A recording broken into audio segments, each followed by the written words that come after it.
જય શ્રી કૃષ્ણ મિત્રો, નિત્ય સત્સંગમાં આપ સૌનું સ્વાગત છે।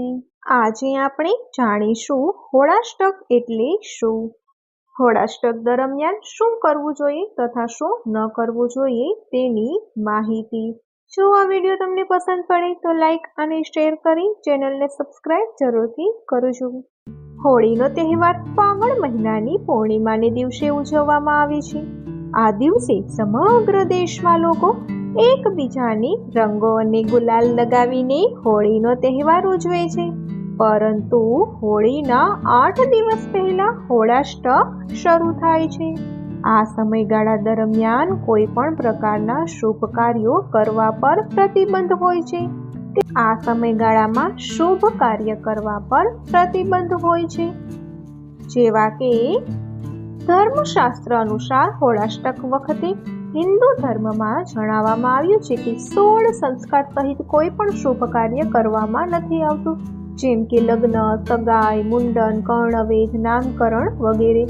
તેના ઉપરાંત પણ અમુક કાર્ય છે જે હોળાષ્ટકમાં નથી કરવામાં આવતા। હોળાષ્ટકમાં ભવનનું નિર્માણ, ગૃહ પ્રવેશ નથી કરવામાં આવતો। તેના ઉપરાંત ઘર કે પ્રોપર્ટી, વાહન વેચવા ખરીદવા પણ અશુભ માનવામાં આવે છે, નહીં તો આ કામનું પણ અશુભ ફળ મળે છે।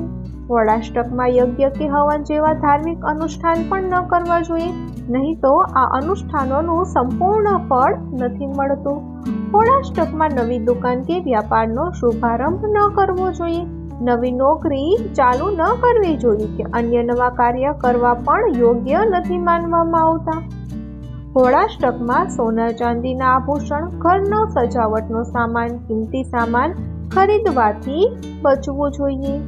હોળાષ્ટક દરમિયાન મહામૃત્યુંજય મંત્રનો જાપ કરવો જોઈએ, તેનાથી બીમારી અને કષ્ટો દૂર થાય છે। તો મિત્રો, શું તમે જાણો છો કેમ હોળાષ્ટક દરમિયાન આ શુભ કાર્યો કરવા પર પ્રતિબંધ છે? તો તેની પાછળની એક પૌરાણિક કથા સાંભળીએ। પૌરાણિક કથા અનુસાર હિરણ્યકશ્યપે પોતાના પુત્ર અને ભગવાન વિષ્ણુના પરમ ભક્ત પ્રહલાદને મારવા માટે ફાગણ પૂર્ણિમાની તિથિ નક્કી કરી હતી।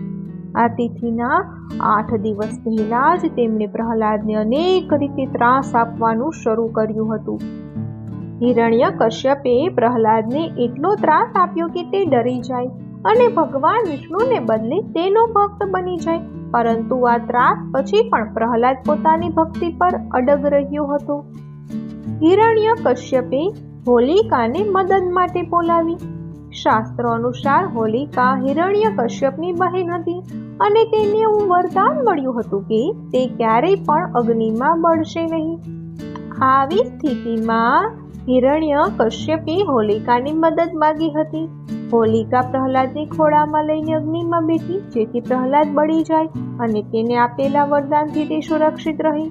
ભગવાન વિષ્ણુની કૃપાથી પ્રહલાદ તે અગ્નિમાં ન બળ્યા, પરંતુ હોલિકા તે આગમાં બળીને રાખ થઈ ગઈ હતી।